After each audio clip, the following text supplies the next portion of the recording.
Hello বন্ধুরা, সকাল সকাল ঘুম থেকে উঠে যদি কড়াইশুঁটির কচুরি আর পায়াস পাওয়া যায় তাহলে বলো কেমন হয়।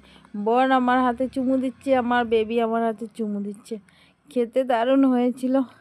তাহলে চলো সকালটা আমি কীভাবে শুরু করলাম।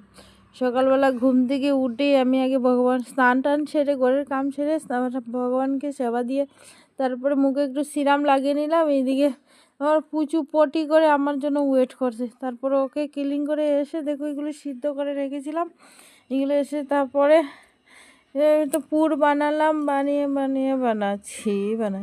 তারপর বর আমাকে এসে একটু হেল্প করলো।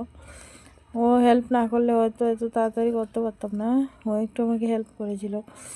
এক হাতে কী করা যায় বলো। এদিকে পুচু আমাকে অনেক ডিস্টার্ব করে পিছন দিক থেকে।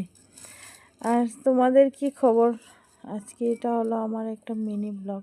আমি লং ভিডিও দিতে পারি না সব সময়, কারণ লং ভিডিও করা যেমন ঝামেলা আর এডিট করা আরও বেশি ঝামেলা।